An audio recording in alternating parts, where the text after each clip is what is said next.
Mfundisi ake ngikhuze abafowethu ngokusheshsha kungakaze kumoshakale engibabona lapha ekhaya kwaZulu.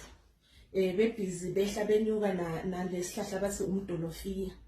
I'm pretty sure ukuthi laba beze nakho nabo beze nakho ngenye indlela omunye wakuzwa kabi. Uyabona abafowethu uma ninganakile noma ninganakanga nizofa ngalesihlahla. Umdolofiya inhlaba iyabulala.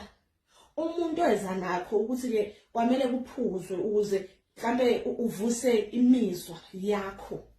Akanichazelanga kahle ukuthi uphuza ini kanjani ngoba lezo zinto zombili ziyabulala. Ziyamqeda umuntu nje wesilisa afa angcwatshwe.